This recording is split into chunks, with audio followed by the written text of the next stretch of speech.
The Science of Magic with Gwilda Wiyaka is largely an opinion talk show. All opinions, comments, or statements of fact expressed by Gwilda Wiyaka's guests are strictly their own and are not to be construed as those of the Science of Magic or endorsed in any manner by Gwilda Wiyaka, REL-MAR McConnell Media Company, its affiliated networks, stations, or employees.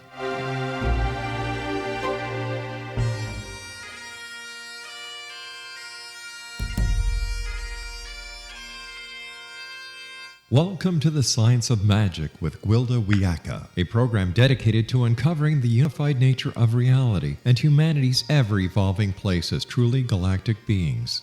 For more information on the Science of Magic with Gwilda Wiyaka, visit us online at www.thescienceofmagic.net.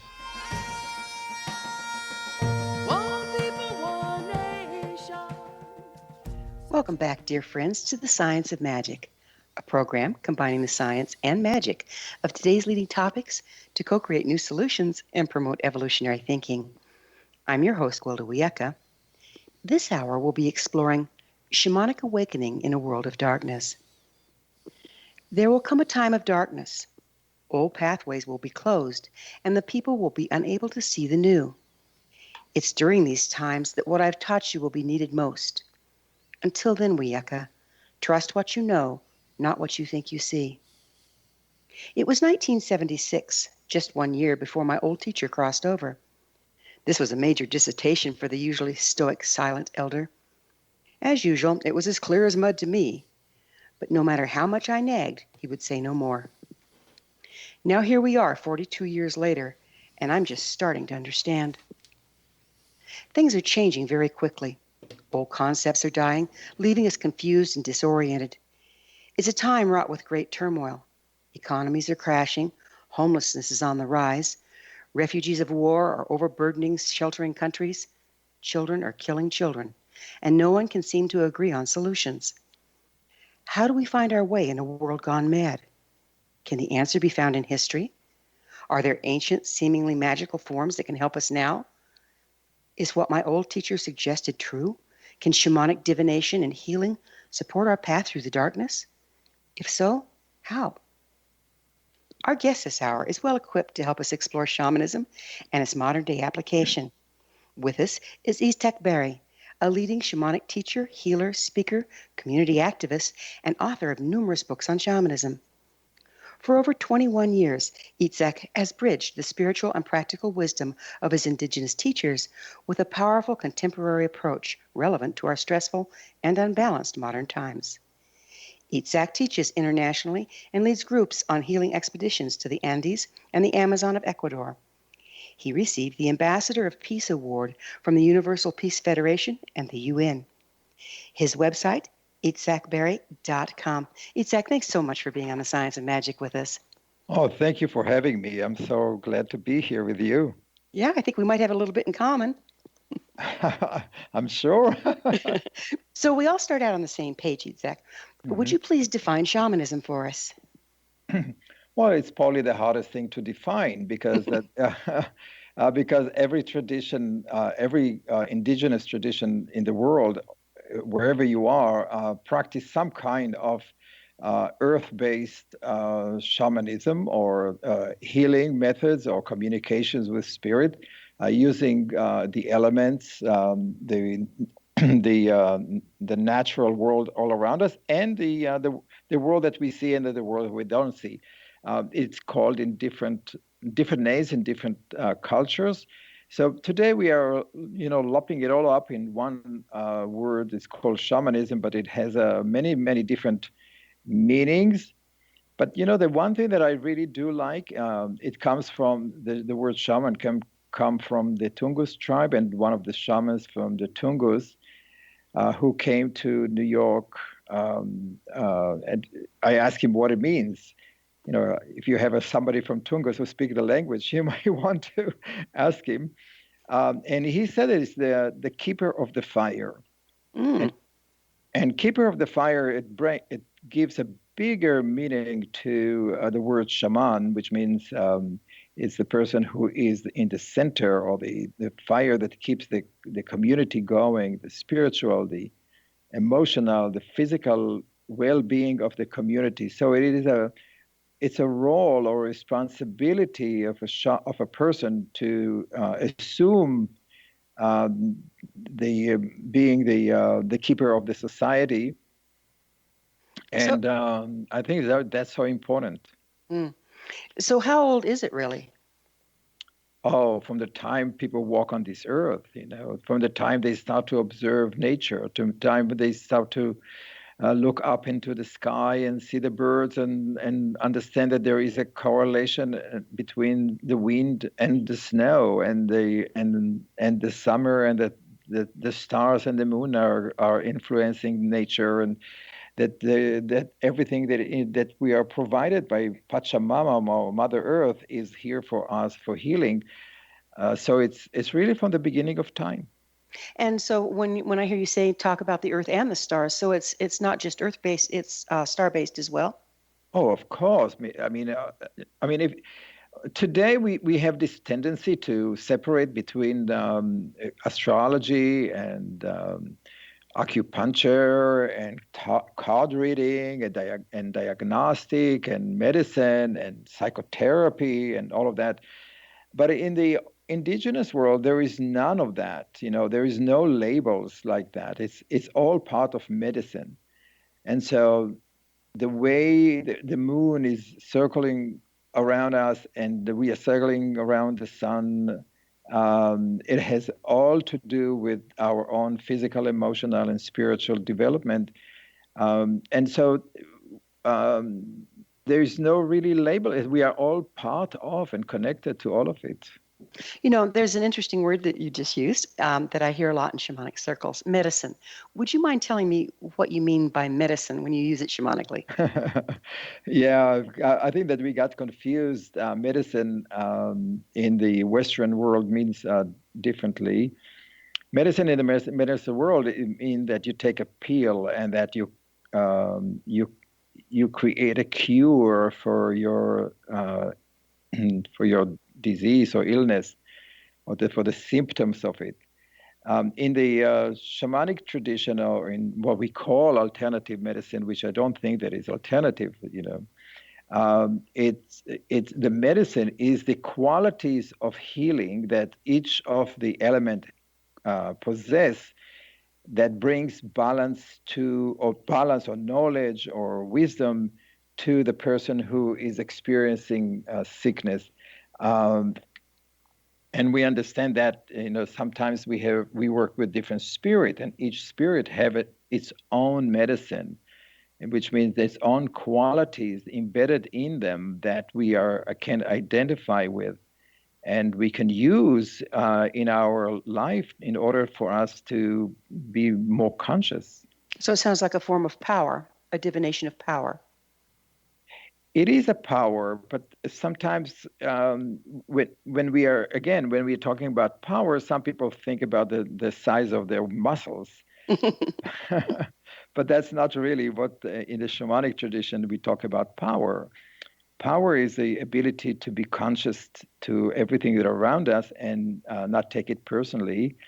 Power is the ability to look at the darkness and to stand in front of that fear and face it and learn to own your shadows and not throw it on other people. So that's power. It's the power of the warrior, of a shamanic warrior. Mm-hmm. Tell me about your training. What forms have you studied? My first foray into all of this was actually when I was quite older or elder. It happened to me in my midlife crisis. In my beginning of my 40s, I felt like that everything that I did so far, I was an artist. I was a fine artist. I had exhibitions in art, and I had an advertising agency that won awards, and we did quite well in the creative part.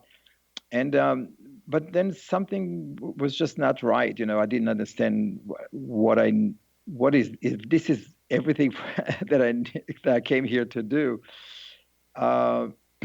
And so I read a book, and I read a book by another shaman, but his name is Hank Wasselman, Spirit Walker, which I recommend to read. And that all of a sudden gave me some really an insight to all those thoughts and feeling I was going through. And then at that end of the book, he was describing a workshop with another shaman. His name is Michael Harner. And yes, did you know that Michael passed recently, I believe? Yes, Yeah. He passed on, and he left a great legacy over here. Beautiful which is legacy, wonderful. Yeah. And so I took this class, and that was 1995, with Michael Arner, and then all of a sudden I discovered that I have power or the ability to use the gift that was embedded in me, which I didn't know that existed. Which is, I think, that every person that listened to this broadcast probably have the same gifts. Well, we're going to have to pick up on the other side of a commercial break about these gifts and how we might all have them, which is intriguing. But it is time for a commercial break. Itzhak and I will return shortly, so don't you go away. Remember, our current episodes are internationally broadcast and aired daily through the X-Zone Broadcast Network. Past thought-provoking episodes are always available free of charge on our website, thescienceofmagic.net. This is The Science of Magic with yours truly, Gwilda Wiyaka, on the wonderful X-Zone Broadcast Network, www.xzbn.net.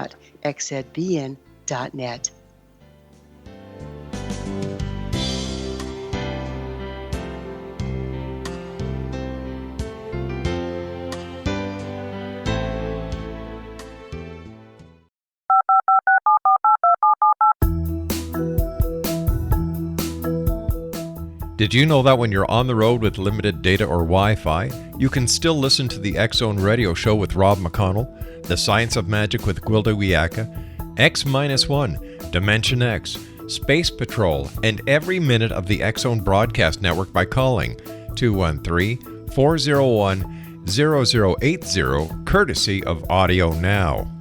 No smartphone, app, or internet needed. It saves your data plan, and it's free if you have unlimited minutes. Call 213-401-0080 to listen on any phone, anytime, anywhere. Remember 213-401-0080 for the best of the paranormal, parapsychology, and sci-fi radio programming anywhere, 24/7, 365. You have heard of the X-Zone? Now watch it on Simul TV, plus 500 video games, live TV channels, free video on demand, worldwide, and more. Does this sound like tomorrow's television? Well, it is, but you can have it today, right now. It is Simul TV. Simul TV offers what the others only wish they could provide. 15 exclusive channels like X-Zone, Sci-Fi, and Horror. We are worldwide. No other provider offers that. 500 built-in video games. No need to have an extra expensive system. We have them included. Free video on demand. Live streaming events from around the world. Interactive online network, and much more. Tomorrow's TV today. Simul TV. Sound too good to be true? Well, it's not. You can have Simul TV today. Sign up at simultv.com. Do it today.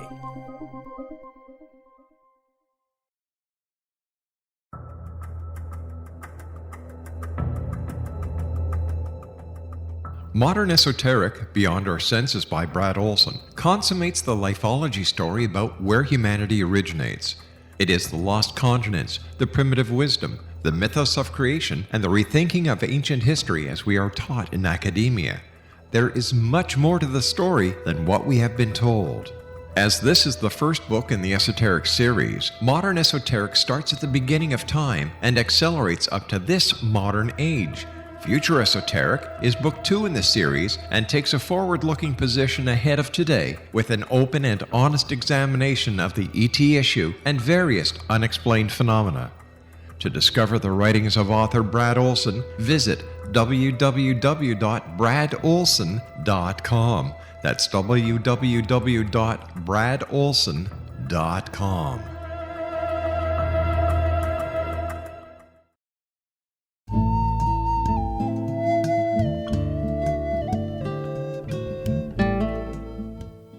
Welcome back. This is the Science of Magic. We're dedicated to unification and evolution of consciousness. I'm your host, Gwilda Wiyaka, and our guest this hour is Itzhak Beery. He's a leading shamanic teacher, healer, speaker, community activist, and author of numerous books on shamanism. His website, itzhakbeery.com. Itzhak, we were just getting into your training, and we'd gotten to the point where you'd done some studying core shamanism with Michael Harner and read a book. Do tell us the rest. Well, it was so new to me. I did not know that I have all these gifts, and later on, I was, I worked with John Perkins, and I went with him to Ecuador, and I met a wonderful, powerful shamans that this year I'm going to create a whole Andes Summit to bring all of those shamans together and invite people to come and meet them.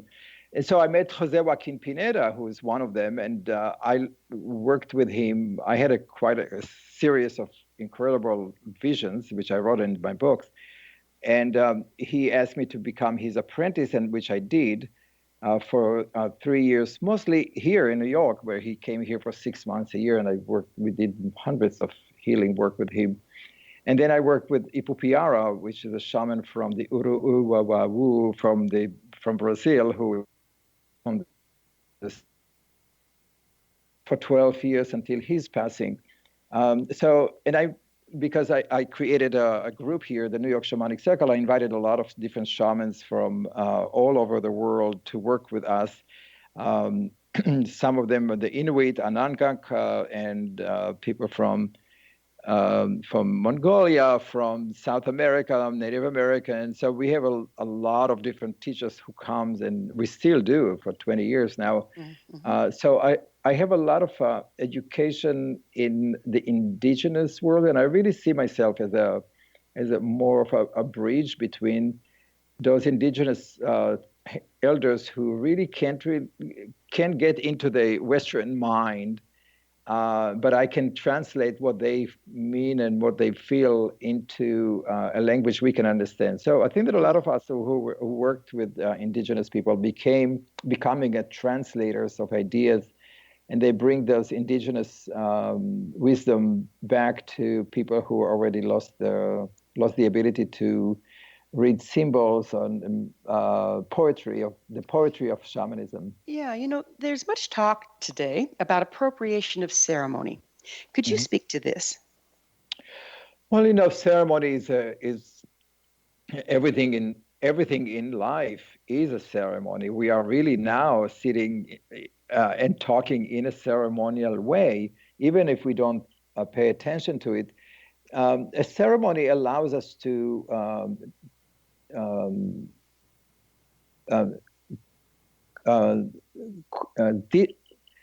disregard our gatekeeper, the mind, the logic, what we call ego, or the fear of not knowing and feeling. So in many ways, a ceremony allows us to be together as a community, or you can do a ceremony by yourself and with another person too, and then speak in a language that is not verbal, that has more of a human and more animalistic way to penetrate deeper into our soul without the gatekeeper telling us that we may be feeling stupid, or this is not right, you show me the proof and all that.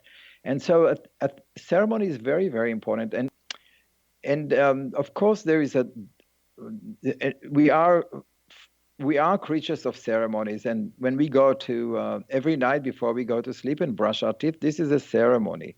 Every morning that we have breakfast, this is a ceremony. Every time that we come to the office and we set up the table and move this chair over here and put a flower over here, that's a ceremony. And our life is full of those ceremonies.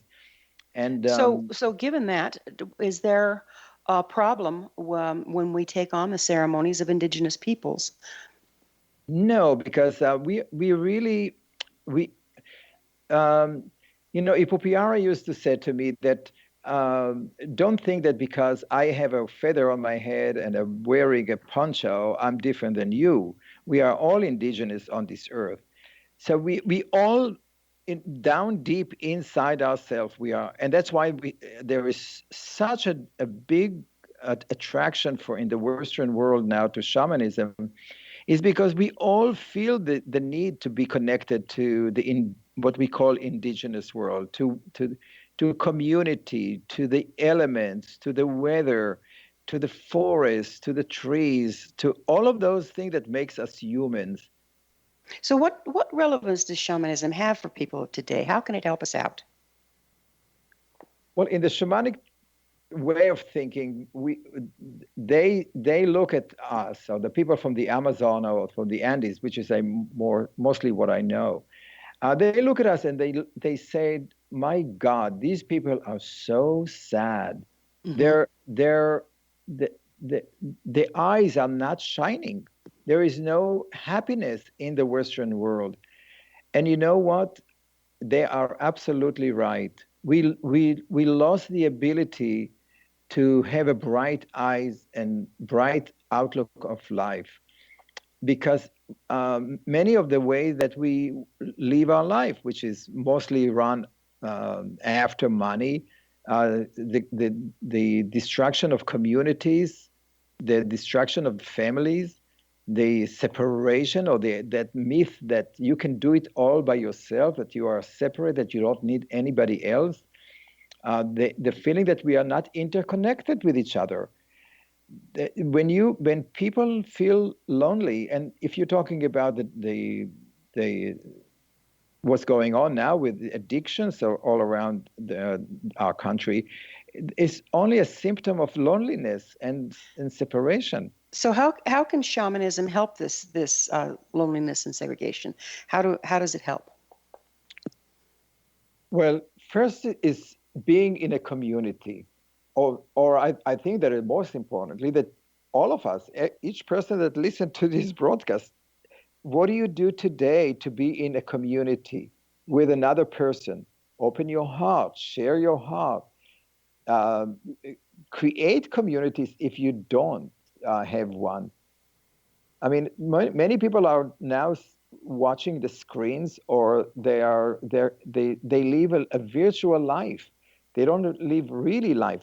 We are so protected by the environment that we create all around us that we don't even understand that we are destroying the rivers and the forests and the mountains. So how can the practice of shamanism help us get back into community? How can it help us become more aware?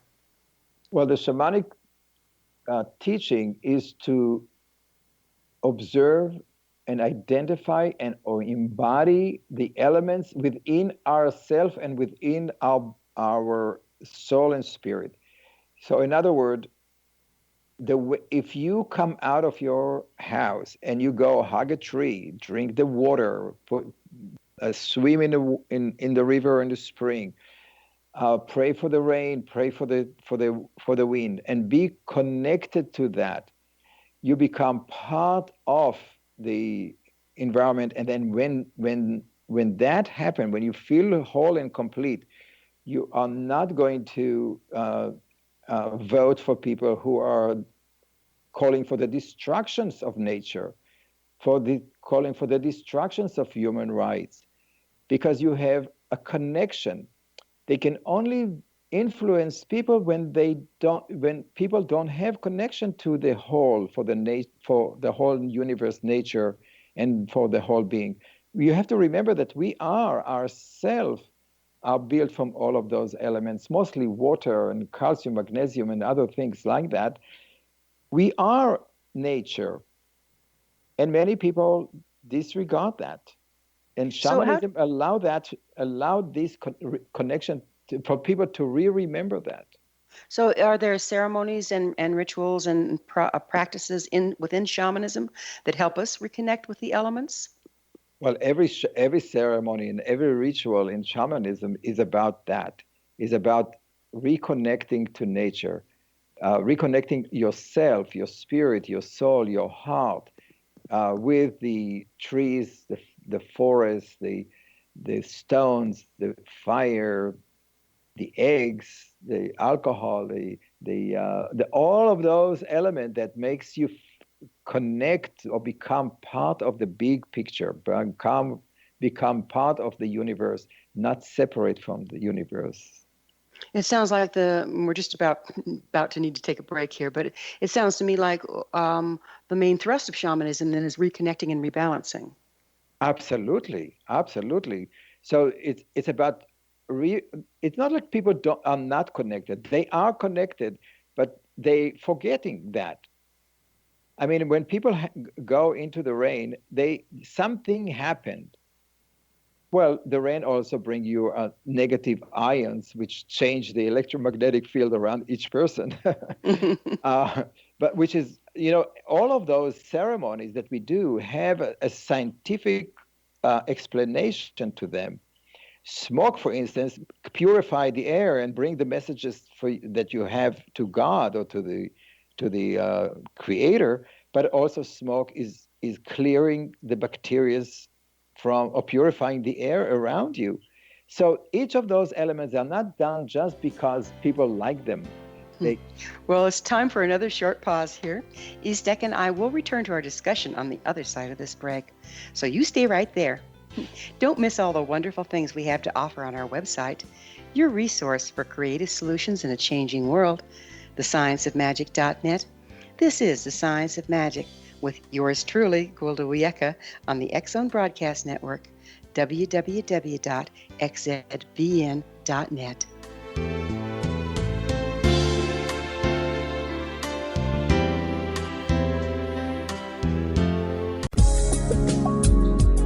From our broadcast studios in Hamilton, Ontario, Canada, to the world and beyond, you're watching the X-Zone Broadcast Network, www.xzbn.net.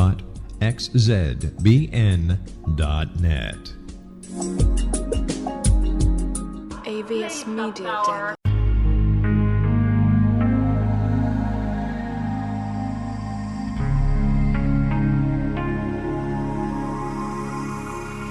The scientist and the mystic have been on an age-old, relentless search with one thing in common. They seek truth. Their paths converge in the 40,000-year-old practice of shamanism, an ancient science delving to the quantum level of life, facilitating healing, manifestation, and evolution.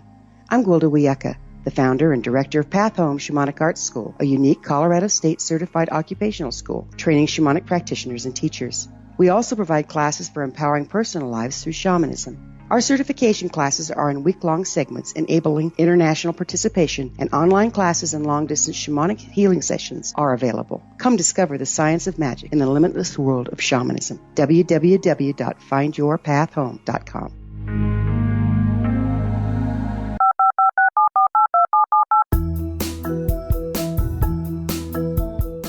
Did you know that when you're on the road with limited data or Wi-Fi, you can still listen to the X-Zone Radio Show with Rob McConnell, The Science of Magic with Gwilda Wiyaka, X-1, Dimension X, Space Patrol, and every minute of the X-Zone Broadcast Network by calling 213-401-0080, courtesy of Audio Now. No smartphone, app, or internet needed.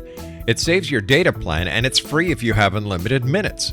Call 213-401-0080 to listen on any phone, anytime, anywhere. Remember 213-401-0080 for the best of the paranormal, parapsychology, and sci-fi radio programming anywhere, 24/7, 365.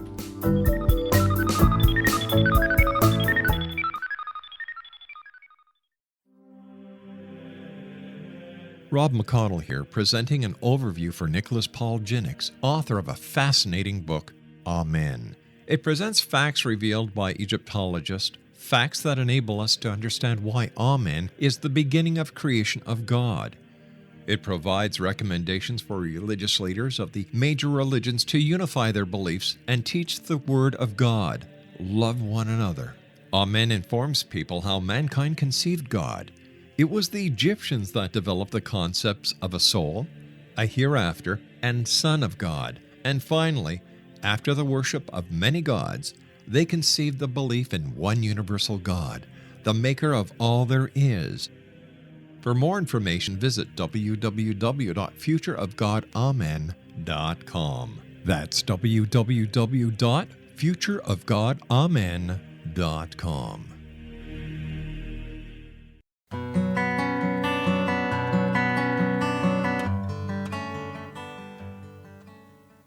Welcome back. This is the Science of Magic, a place where magic and science come together to promote enlightenment.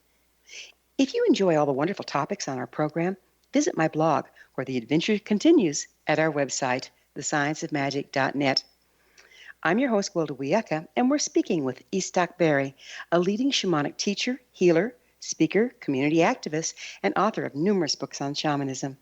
His website, itzhakbeery.com. Itzhak, I understand that shamanism can be used as a divinational tool. How does that work? It works very well.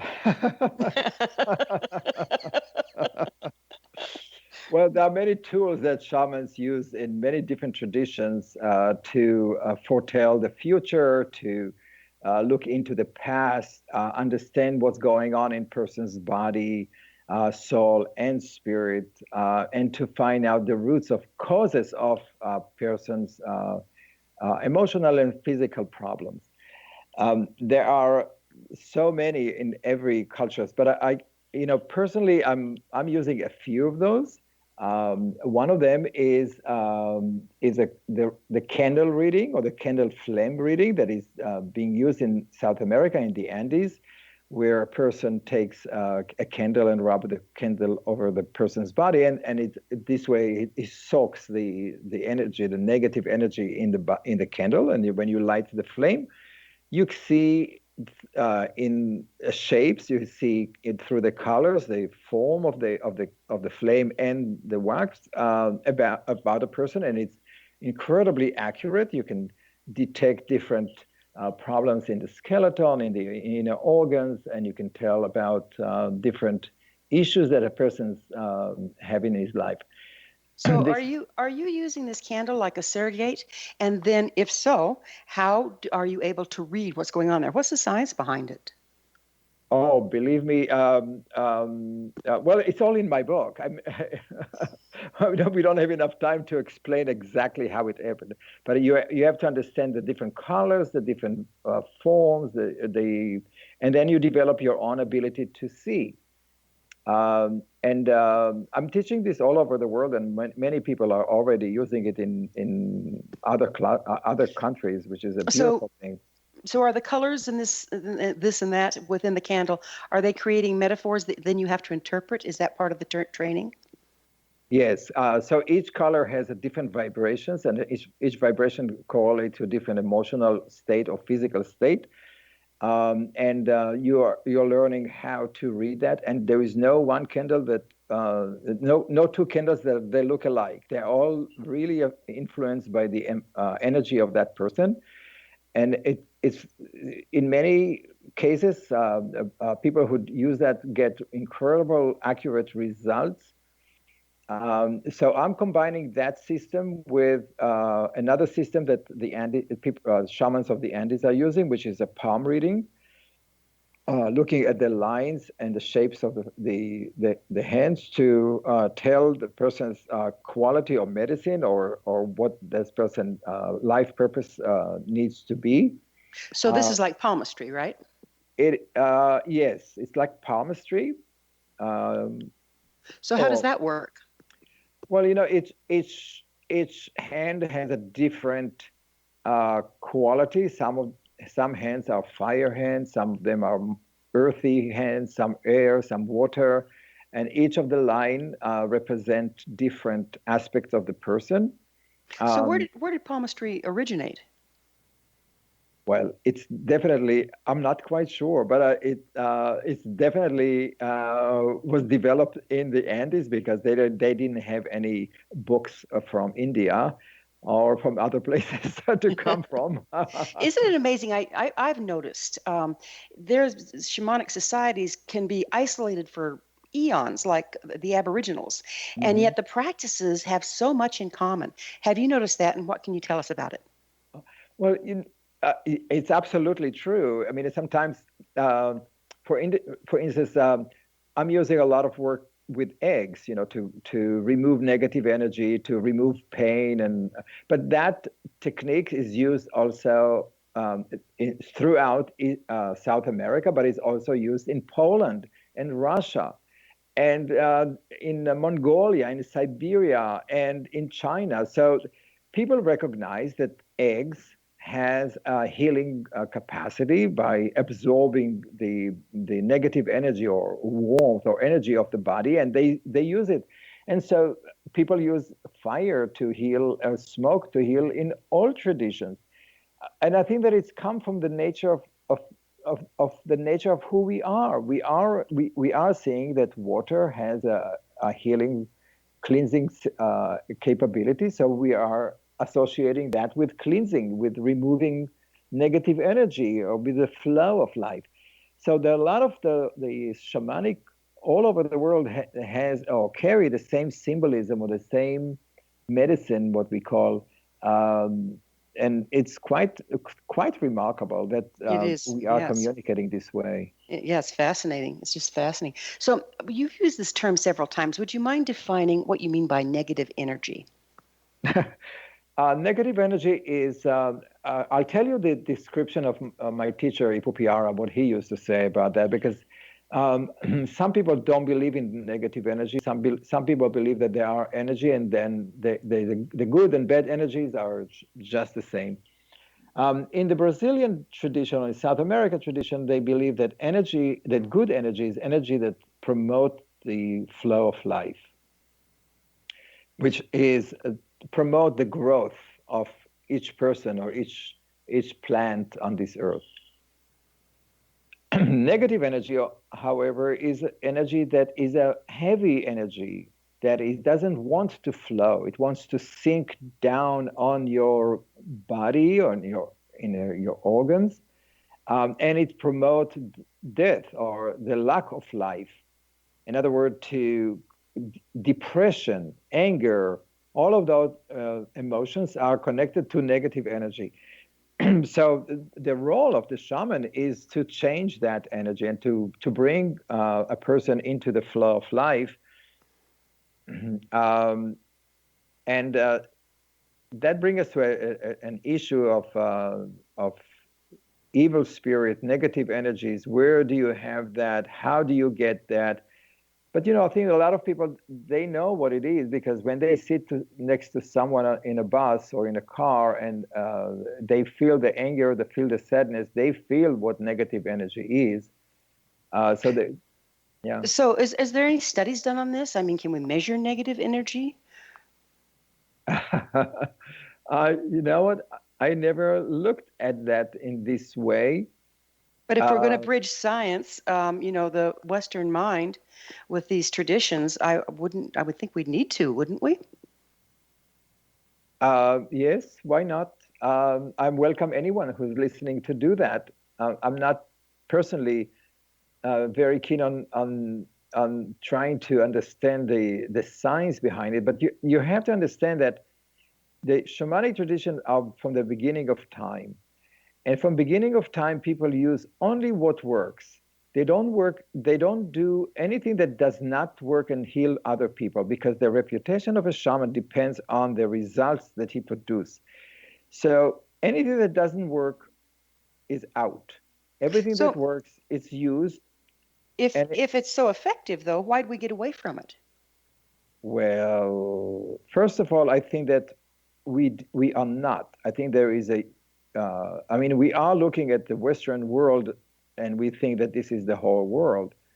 But out of the whole world, we are only 1 billion, so 7 million or 6 billion people are still using homemade, nature-based medicine.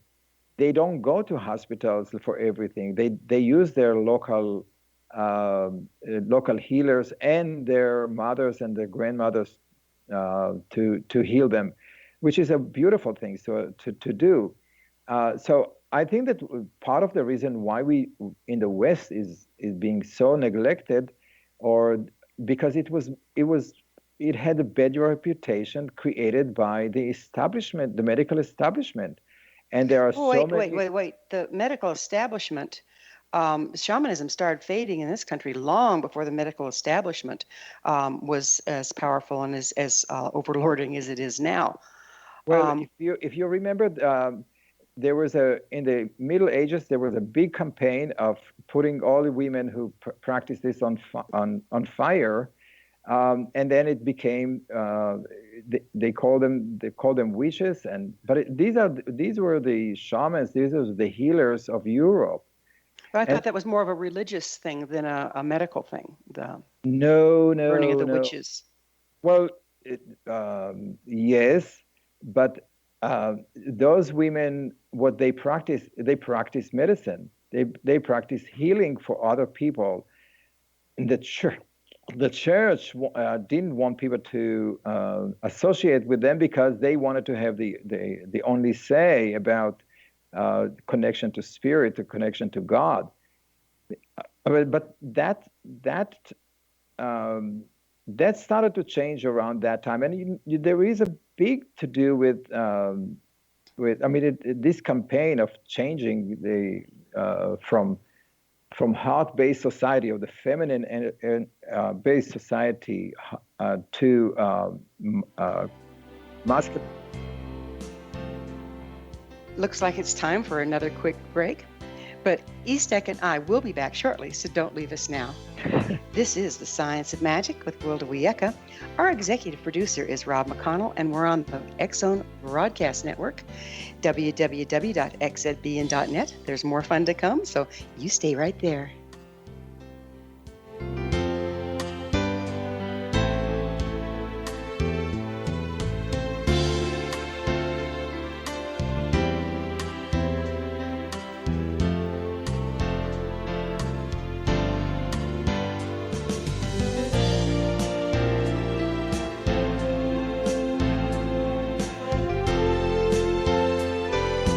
You have heard of the X-Zone? Now watch it on Simul TV, plus 500 video games, live TV channels, free video on demand, worldwide, and more. Does this sound like tomorrow's television? Well, it is, but you can have it today, right now. It is Simul TV. Simul TV offers what the others only wish they could provide. 15 exclusive channels like X-Zone, sci-fi, and horror. We are worldwide. No other provider offers that. 500 built-in video games. No need to have an extra expensive system. We have them included. Free video on demand. Live streaming events from around the world. Interactive online network, and much more. Tomorrow's TV today. Simul TV. Sound too good to be true? Well, it's not. You can have Simul TV today. Sign up at simultv.com. Do it today. The new nonfiction book, Razor of Madness, is similar to cult movies like Clockwork Orange, Dragon's Tattoo, or The Other Side of Hell. Wayne Morin Jr. and Thomas Lee Howell expose widespread and systematic deficiencies in this thought-provoking tell-all novel. Mind control rages among scholars in law schools. Human rights are ignored while thought reform and mental manipulation are accepted practices used as behavior modification. Dr. Louis Jolyon West comes to mind. Media and public scrutiny shows that United States mental hospitals are in fact destructive murder industries. Razor of Madness expose novel details this epidemic through an in-depth professional and personal investigation. For decades, there has been a revolving door policy that still releases killers and pedophiles back into society. The maestro of mind control continues to haunt America to this very day. Razor of Madness is available in paperback or as a downloadable ebook at Amazon.com. I'm William S. Peckham. If you enjoy a good mystery with a touch of the paranormal, then you'll love my novel, From Out of the Woodwork. It's the story of a young Toronto contractor, Sean Kennedy, who buys derelict homes, guts them, and turns them into multifamily dwellings. Slums just waiting to happen. When Sean buys 29 Livery Lane, the house fights back. Former owners unexpectedly come out of the woodwork as he starts the destruction. The apparitions come to him when he touches old books, reads hidden letters, rummages through old boxes, finds a locket, or reads a discovered manuscript of a murder mystery. From Out of the Woodwork will take you from 1899 to the horror of the World Trade Center, September 11, 2001. Check out From Out of the Woodwork on my website, www.williamspeckham.com.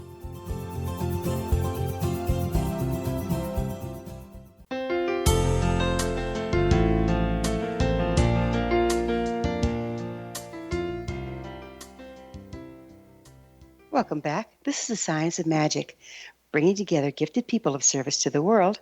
I'm your host, Gwilda Wiyaka. What perks your interest? I always love to hear from my listeners. Email me at info@thescienceofmagic.net and suggest a topic or a guest that's on your mind. I'm sure we'll all enjoy them. Our guest this hour is Itzhak Beery, a leading shamanic teacher, healer, speaker, community activist, and author of numerous books on shamanism. His website, itzhakbeery.com. Itzhak, shamanism, as I understand it, works on the spiritual level, if you will. How do you discern shamanism from sorcery? Well, many people are connected, both of them, and it's really a personal choice of each of the shamans, if he wants to be a white shaman or good shaman or bad shaman. And that is not very different than any other profession. You could be a good politician and a bad politician. You could be a good doctor and a bad doctor. Yes, but I understand when you're working shamanically, you're moving a lot of power. You're working with nature. You're moving a lot of power. So I think I would much rather run into a bad politician than a bad shaman. How do we stay clean in this? Well, you may want to find out what the intention of the shamans are. You want to understand your energy and how your energy works with that. And it's true, shamans have a great power, and their power comes from their intention. And they can move energy or send energy long distance to other places because we don't see the distance as an obstacle. We see it as a way of there's no distance really. So we send energy. But what I say is that that it's important to work with people or shamans that you trust, that you see that their energy is good. But wait a minute, you're assuming you have the shamanic skill to see if a person's energy is good. We're talking for the layperson. How do we find a good shaman from a bad shaman? Word of mouth, of course. And, Ipopiara used to say to me always that we are all shamans in training, you and I and everybody who's listening and everybody in this world. I mean, human beings are built to have the ability of intuition. It's built in our genes and in our spirit because we need to be able to survive on this earth. You cannot survive without all our senses working, and which is the dangers of what's happening now, because right now we have a suppression of senses because of the screens, because of the digital, because of that we are just losing our power. Is that why we're really needing shaman? Is because we've lost our own ability to connect? And if so, how can we trust what we're being told if we don't have the senses? Well, I'm a very skeptic person naturally, and what happened to me was that it took me a long time to trust what I see or what I feel or what I know that is to be true. And I think that what's so nice about the shamanic tradition is that nobody tells you that what you see and what you experience is not right, that it's not true. So that the teaching is to learn to trust your intuition. So if you feel somebody good heart, trust yourself that this is a good heart. If you feel that there is something wrong, that something is off balance, trust yourself. That's really the teaching, because when you start living in that a life of trust in the universe, a trust in the messages you receive from nature, from the creator, or from wherever they come, you start to be in the flow of life. If you start... That's okay. Given the effectiveness of shamanism, are there ethics involved? Of course. The ethic is to the mission of a shaman is to make other people's dreams come true, to be able to midwife that person's soul yearning, to help that person to be the best of what the person can be. It's not about personal gain. It's not about fame or money or any of those, because spirit have a very strong way of bringing you back to where you need to be. So how about working on permission with permission? Do you ever work without permission, or how do you get permission? Where do you stand on that? Well, you always have to ask permission. In the shamanic tradition, when you walk into a forest, or when you walk into a house, or when you walk to any space, you ask for permission from the spirit of the place to walk on that, to enter. In the same way, you do that when people come for healing. You need their permission to work with them. You can't do it without that permission. And when they are not there, you journey, or you are consulting with your spirit and their spirit if that healing needs to happen, and if it's not, you don't do. So that would be another divination between a shaman and a sorcerer, because a sorcerer, you're not going to make a voodoo doll and poke pins on it with somebody's permission, I don't think. No.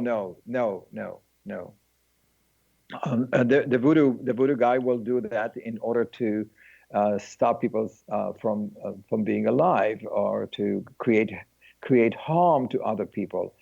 The good shaman would never do that. Now, I didn't mean to define voodoo as bad, because voodoo is simply African shamanism. There's the good, the bad, the ugly there, I'm sure, as well. Yes, absolutely. And I know many people who are very good voodoo practitioners. It is what, see, that's the thing. What happened in our culture is that they vilify the word curandero, shamans, or medicine person. And in many ways, the word shaman today is kind of like an overall umbrella name for all of those people who are doing this work, and it's kind of take the bad connotations out of that. Right. So do we practice shamanism without even knowing it? And if so, could you give some examples? Of course you do. When you go out into nature and you breathe the air, and you feel that you are connected to something, and everybody does.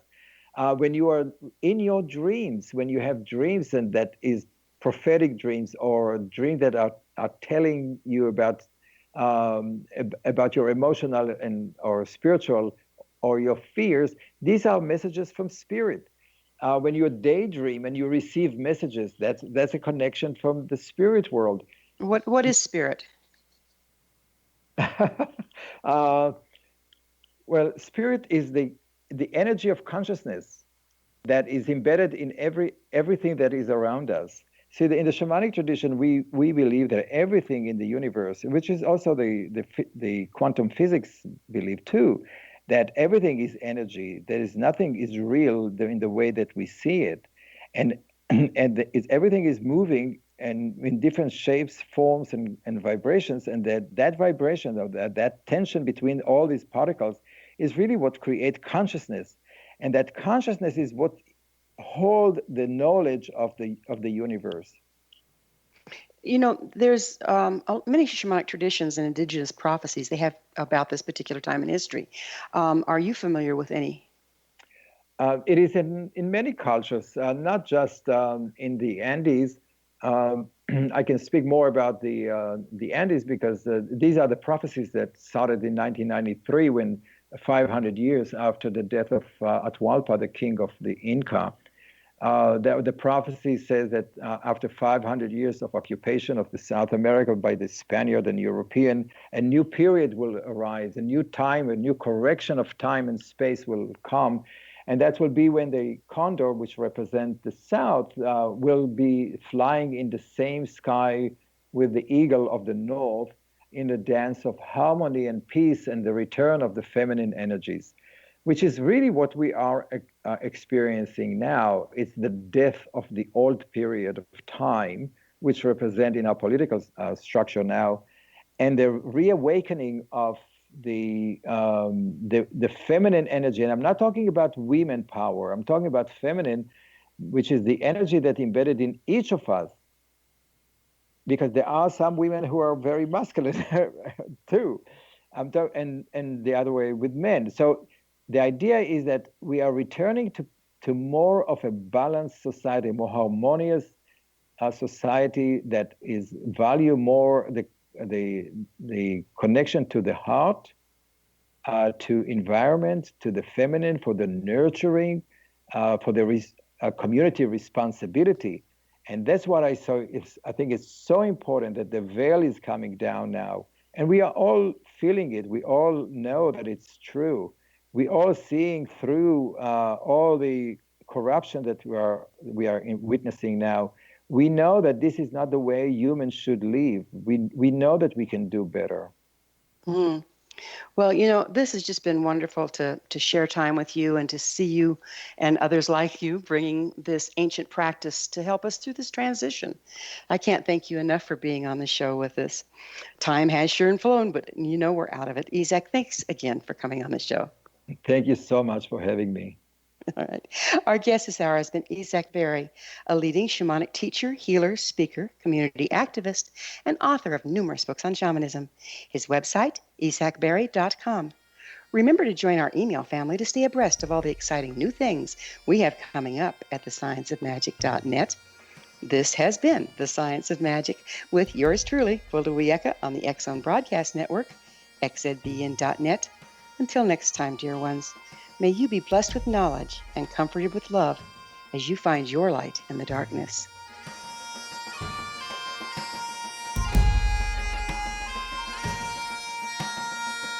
One people, one nation, searching through the night. One people, one nation, searching for the light. One people, one nation.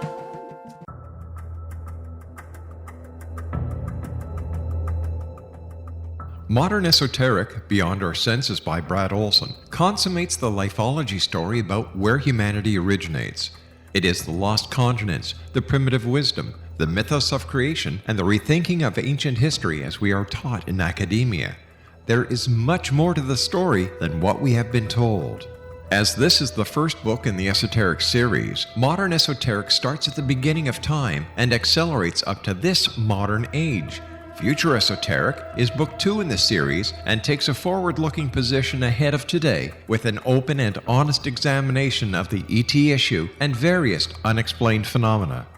To discover the writings of author Brad Olson, visit www.bradolson.com. That's www.bradolson.com.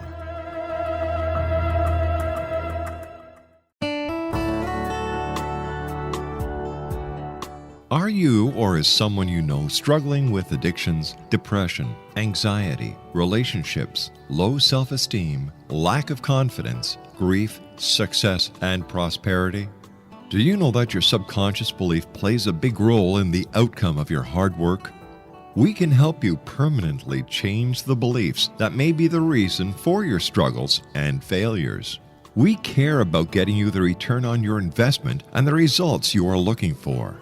We can help you be free of the limitations of your past and in realizing your highest potential. We work with people by phone and Skype. For more information, visit us at www.ritasoman.com. That's www.ritasoman.com.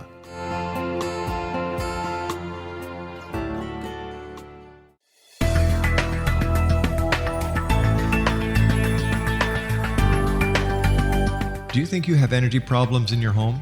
Do you feel better when you're away than when you're home? Joey Korn is a global leader in the world of dowsing who specializes in personal energy clearing and space clearing. He can help you create an ideal energy environment in your home no matter where you live in the world. Learn about his remote spiritual house cleaning services and much more at www.dowsers.com.